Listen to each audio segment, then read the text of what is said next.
91 दिनों तक रेगिस्तान में जिंदा इंसान की जिजीविषा की अनसुनी कहानी। कभी कभी जिंदगी ऐसे मोड़ पर ला खड़ी करती है जहां केवल दो रास्ते होते हैं, या तो हार मानो या फिर हर हाल में जिंदा रहने की लड़ाई लड़ो। ये कहानी एक ऐसी ही बहादुर महिला की है जिसने अपने हौसले, दिमाग और हिम्मत से 91 दिनों तक एक रेगिस्तान में बिना मदद के जिंदा रहने का करिश्मा कर दिखाया। उसका नाम था एलिसिया मोरेनो।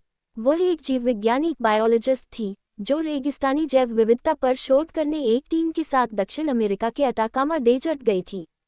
ये जगह दुनिया का सबसे शुष्क और निर्जन इलाका माना जाता है।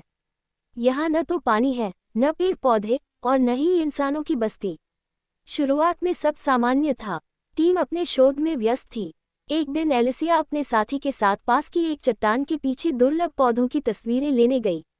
लेकिन तभी तेज हवाओं और धूल भरी आंधी ने वातावरण को पूरी तरह बदल दिया। उसका साथी लौट गया, लेकिन एलिसिया को एक दिशा का भ्रम हो गया।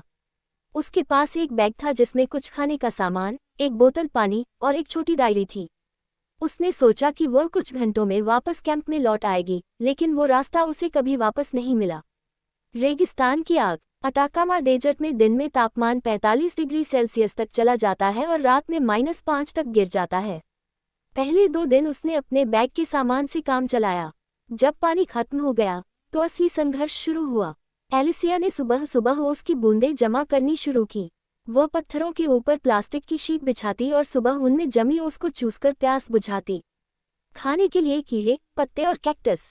भोजन के नाम पर उसे कुछ नहीं मिला, लेकिन उसे जंगल और रेगिस्तान के जीवों की जानकारी थी।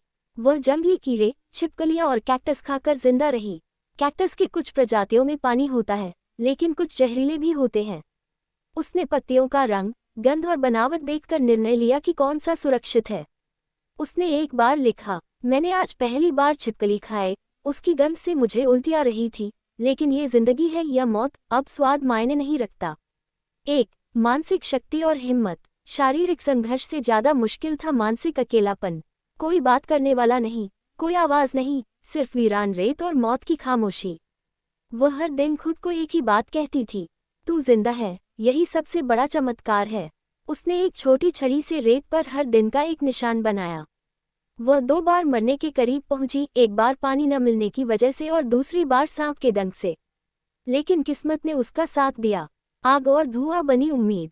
91वें दिन उसने एक चट्टान पर सूखे कैक्टस और झाड़ियों को इकट्ठा करके जलाया। धुआं उठता गया और दूर आसमान में उड़ते एक खोजी हेलीकॉप्टर ने वह धुआं देखा। टीम तुरंत नीचे आए और बेहोश पड़ी एलिसिया को पाया। उसका शरीर कमजोरी से कांप रहा था। वजन करीब 20 किलो कम हो चुका था, लेकिन उसकी आंखें जिंदा थीं और होठों पर बस एक ही शब्द था, मैं जीत गई। इलाज और सम्मान। उसे तुरंत अस्पताल में भर्ती किया गया। डॉक्टरों को यकीन नहीं हो रहा था कि कोई महिला इतनी कठिन परिस्थितियों में इतने लंबे समय तक बिना आधुनिक उपकरणों के जिंदा रह सकती है। उसे सदी की जीवित योद्धा का खिताब दिया गया। सीख जो ये कहानी देती है। 1. उम्मीद कभी मत छोड़ो, जब तक सांस है तब तक सब कुछ मुमकिन है। 2. ज्ञान और धैर्य सबसे बड़ा हथियार है। एलिसिया की जीव विज्ञान की समझ ने उसकी जान बचाई। 3. प्राकृतिक संसाधनों का सही उपयोग ही असली समझ है। उसने रेगिस्तान को अपना हथियार बना लिया। 4. मानसिक ताकत सबसे जरूरी है। शरीर थक सकता है, लेकिन दिमाग और आत्मा अगर मजबूत हो तो इंसान चमत्कार कर सकता है। अंतिम शब्द।